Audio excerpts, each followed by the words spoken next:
given the Philippines' withdrawal from Rome Statute. Touched him greatly, especially on his 80th birthday. Let me just tell you something. There was a huge influx to the court itself. We have an office in the court, and my room was inundated with flowers. I didn't know what to do with it.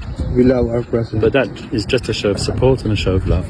Ni Paulo, si Congressman Pulong Duterte, kaka-approve lang ng kanyang visa. Nagpapasalamat kami sa tulong ng ni